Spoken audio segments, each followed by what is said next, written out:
think of Middle English literature, they almost always go straight to Geoffrey Chaucer, right? They think of the Canterbury Tales, the Knight, the Wife of Bath, those famously celebrated characters. But today, we're going to dive into another medieval literary giant from the exact same era, who honestly doesn't get nearly enough attention. His name is William Langland.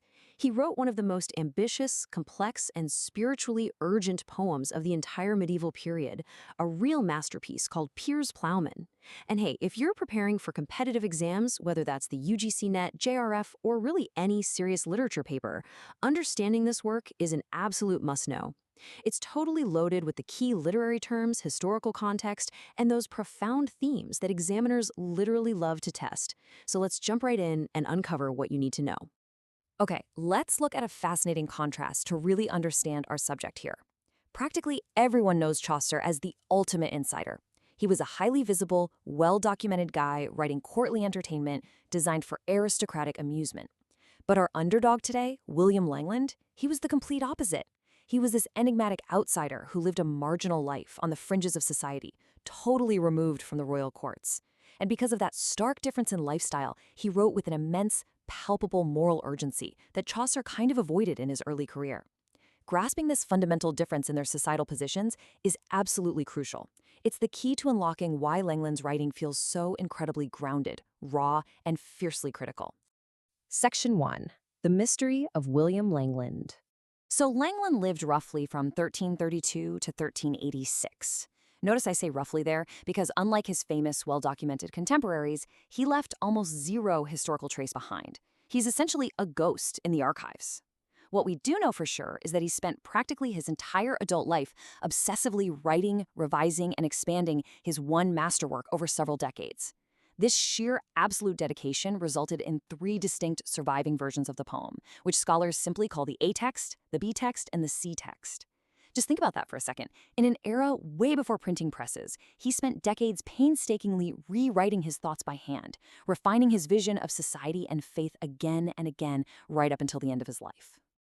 This absolute lack of a paper trail brings us to a massive wall.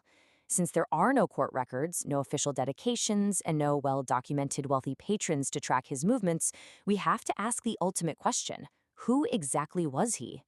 I mean, how can we know anything about the man who single-handedly wrote one of the greatest and most complex poems of the Middle Ages when history itself seems to have completely forgotten him?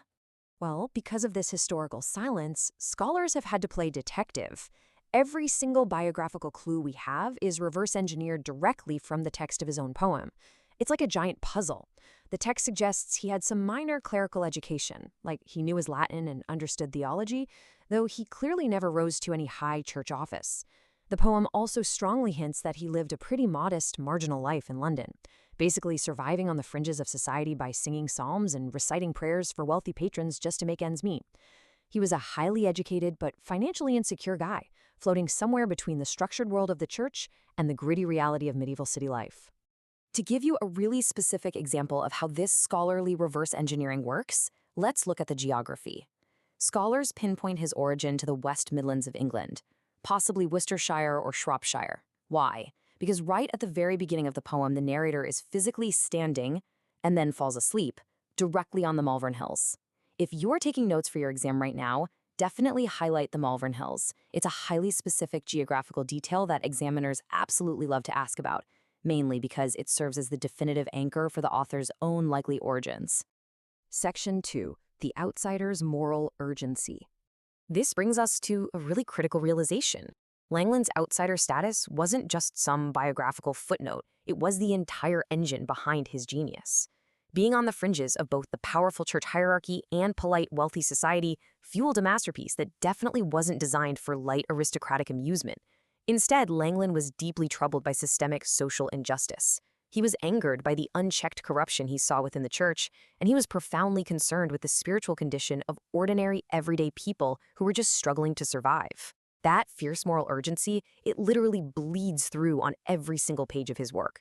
He wasn't writing to entertain a king, he was writing to save the souls of everyday people, and that sets his work miles apart from the polite, polished court poetry of his day. Section 3. Decoding Piers Plowman.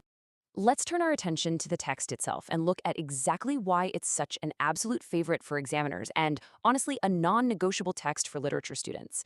Piers Plowman is defined structurally as a long allegorical dream vision. So what does that actually mean? Well, it means it's a poem where massive abstract concepts, things like truth, falsehood, reason, and conscience, are represented as living, breathing, walking characters. And this entire sprawling allegory is brilliantly framed within a sequence where the narrator simply falls asleep and dreams all the events that follow. It's a classic medieval literary device used to explore super complex spiritual and social questions without directly attacking real-life individuals. Just to help you grasp the sheer scale of this ambitious project, let's look at the numbers. The B text, which, as you'll recall from our earlier chat, is the middle revision, is the longest and by far the most heavily studied version of the three. It spans an incredible 7,000 plus lines. That's massive. So if you're ever feeling a bit overwhelmed reading or analyzing it for your exams, just remember, it took him a literal lifetime to write. This wasn't some casual weekend undertaking. This was a man pouring every ounce of his life's philosophy into a single, colossal document. If you ever feel lost in those 7,000 lines, just look at the full manuscript title. It actually reveals almost everything you need to ground yourself. The title is The Vision of William Concerning Piers the Plowman. It tells you the format immediately. It's a dream vision. It tells you the primary subject. It concerns a central guiding character named Piers the Plowman. And crucially, it tells you the narrator, a man named Will. Make sure you remember that connection for your exams because scholars universally presume Will to be William Langland himself, quite literally writing his own struggles directly into the dream landscape. As we wrap up this explainer, I want to leave you with a question to ponder, especially as you continue your literary studies. Look at the immense impact of this enigmatic man from the Malvern Hills. How does the moral urgency of an outsider like William Langland change what we value in literature today, especially when we compare it to the highly celebrated, well-documented insiders of history? Does the struggle on the absolute fringes create a sharper, more honest mirror for society?